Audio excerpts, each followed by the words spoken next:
Hi, welcome to Edward Box Guitar Tuition. So my classic album inspection today is Dave Lee Roth's Skyscraper album, his sophomore release, 35 years old today, January 26, 1988. So this was a follow-up to Eat 'Em and Smile. That's the album that introduced us to the Power Twins, Billy Sheehan on bass and Steve Vai on guitar, amazing, and the brilliant Greg Bissonette on drums. So Dave Lee Roth went all out to kind of get a replacement Van Halen, and I think he succeeded in a lot of ways. The Eat 'Em and Smile album's production and song-wise has held up really well. So the reason why I'm reviewing this album is it was, an important album at the time for me. I'll tell you a few little stories just around that time. And then later on, as I've gone back to it, I've liked it less and less, and I've got to be honest, I don't actually even own it now, which is strange. It's very rarely that kind of happens, but I just kind of felt I didn't need it in my life anymore. But we'll come to that. At the time when it was released, I was hugely excited, and I'll not go into it too much, but my dad was kind of working from home on a kind of car project thing with a friend, a business partner. And I got back from school, and my dad had promised me he said, yeah, we'll go to Lancaster, which is the local small city near where I lived, to get it, on the release day, because I've got to have it on release day. And I was 16, 17 at the time, 16. I was in sixth form, but it wasn't going very well. Lots of things weren't going very well, not just personally, my family as well, but we're not going to that. But my dad was really busy with working in his garage, so his business partner, who's my mum's cousin, Ian, took me. And he was like, oh, why'd you have to go? Because really, they were busy, they were doing stuff. I was like, can you not just wait? I was like, no, I can't remember. But anyway, so he drove me to Lancaster. I ran, he probably parked somewhere. Probably usually there's at this city there was like a car park just up from a theatre, and I probably legged it into the town centre, city centre. Went to Erie, bought the album, which was the record shop where I got back. I went home and listened to it. I suppose on first notice, listening to it, Knucklebones is a really good opener, but it's not. It was never Yankee Rose. It was that was incredible when, we all remember that time when we first put on Yankee Rose and Steve Vai. He'd done talking guitar before, but, I hadn't heard it. And obviously there's more keyboards. But I remember liking the track, and I heard Just Like Paradise, the single, and it's a track I still really like, but I think you can hear the keyboards have been pushed. Now this decision to push the keyboards and get Brett Tuggle more involved. Brett Tuggle was on the Eat 'Em and Smile tour, but just subtly. And this is one of the problems with particularly solo artists as well. Like time Ozzy Osbourne's one I think of, where, I'll have keyboards for Mr. Crowley, and then, she'll have a keyboard player on stage, all right. And then let's start them, doing I Don't Know, putting in those horrible pops, and it was that encroachment. What keyboards do, what string sounds do, is effectively you push that more, it creates a pad, a more mellow, nicer pad of sound, because guitars are abrasive, and they're not everyone likes loud guitars. They think they do, but they don't. And if you want to commercialise your sound, keyboards are a really good way to do it, because it just creates that wash. So you can hear that. Now, obviously this pissed off Billy Sheehan, and Billy Sheehan had gone by the time this album came out, and they got Matt Bissonette, and we'll come to him. But Billy Sheehan plays on the album, but it's almost like, apart from a couple of moments, you wouldn't know he's there. He basically broke up the Power Twins, really. Vai fills his boots to a certain extent, but I don't think this is his best work soloing-wise.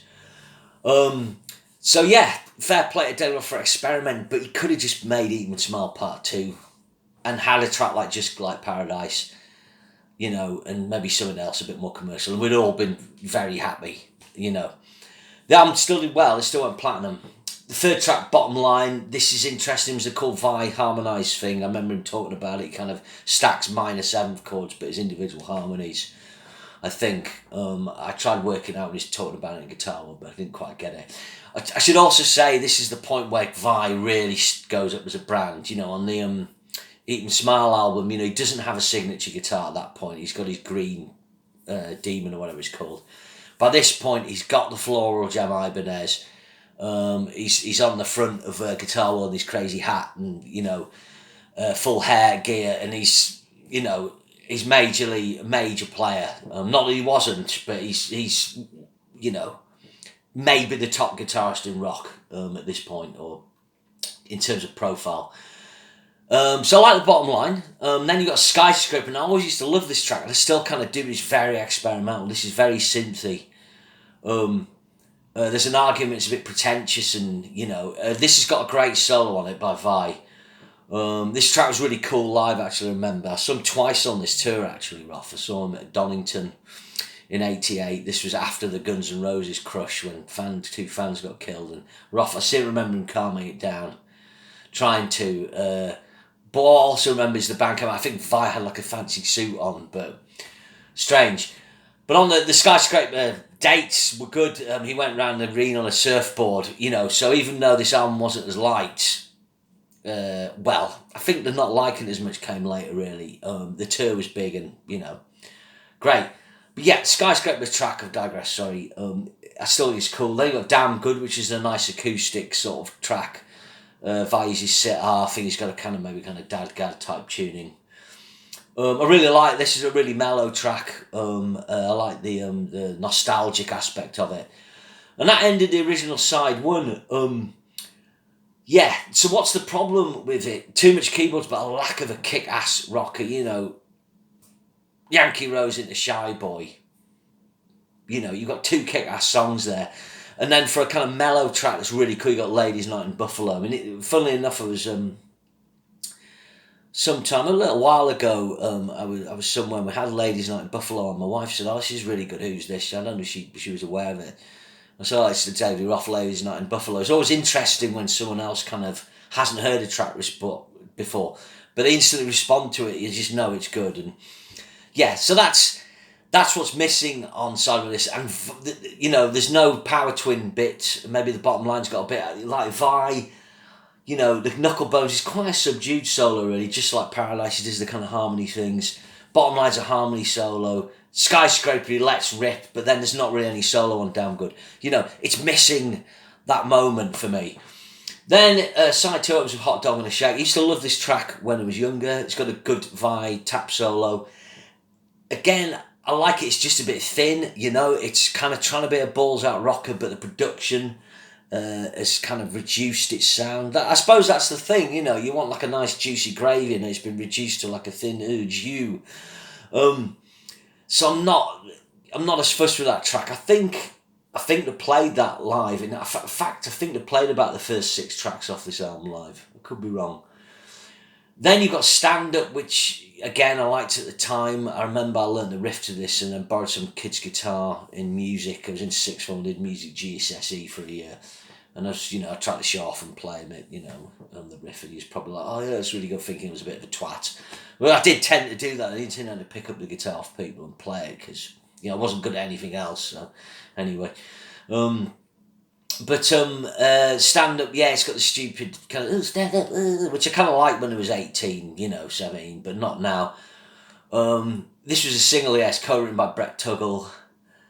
I'm not massive on it. Then you got Hina. Now this is quite interesting groove.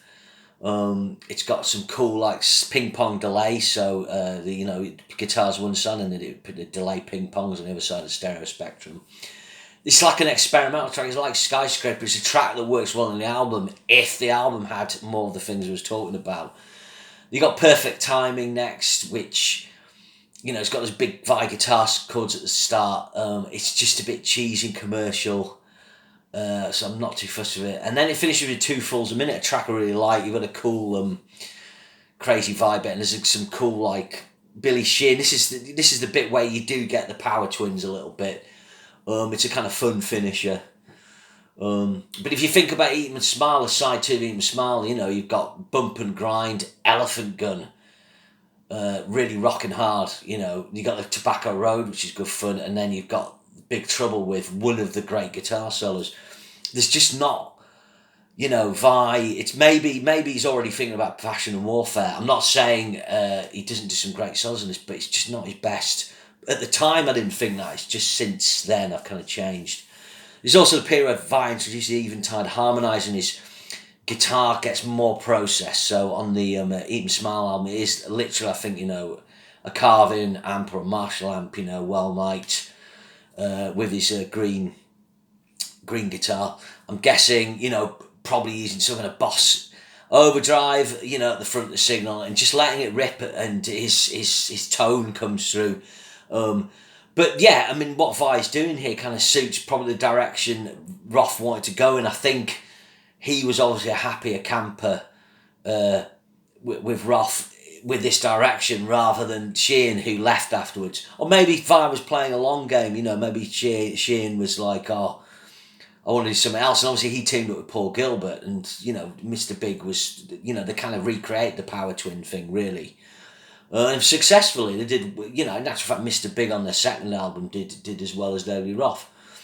So this kind of was kind of in an era where Lee Roth was still, doing well with his solo career. The thing was, Halen was selling, 4 or 5 million albums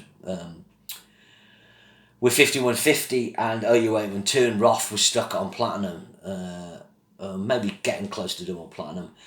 Then there was a 3-year gap, and then he did A Little Ain't Enough, which is better, now I think it's maybe better than this album in some ways. But again, it doesn't really know what it wants to be. It doesn't have that cohesion.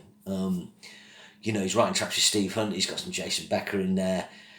I just don't know why he didn't just, do some hard rocking shit and, put some quirky stuff in there. So yeah, it's funny. It's a funny album. I'd give it a 6 out of 10. But if you'd spoken to me when I first got this, I was, it's a 9 out of 10. It's it's 5 stars or whatever. I seem to remember it being in Kerrang 100 classic albums in 1988. It says here, I'm looking, the quasi-psychedelic Skyscraper divided public and critical opinion. And this is a Wikipedia page I'm on. So yeah, funny time, but it's part of that period as well where you go out of the record shop on the first day of release and you come home with it. And in some ways, that era, when you're buying it, you can't stream it first or something like that. You kind of worked harder to try and like the album. There was cases, well, I admit to that, where I'd be playing some of the 10th time because I paid £5 for it, which is like, 15 quid now, and I want to like it. But yeah, this was me and my mates, we were all David Roth fans, we used to listen to this album and we loved it. But yeah, not so much now. So yeah, that was Skyscraper, Lee Roth, 35 years old today. Hope you enjoyed this. Make sure, please come over, share and subscribe. If you're interested in checking out other stuff about movies and things like that, little review things, do head over to my Bot Brack channel. That's if you click on the channels page, you'll find that, or my band I'm in, 130R. So yeah, I'll hopefully see you soon. Cheers, thank you.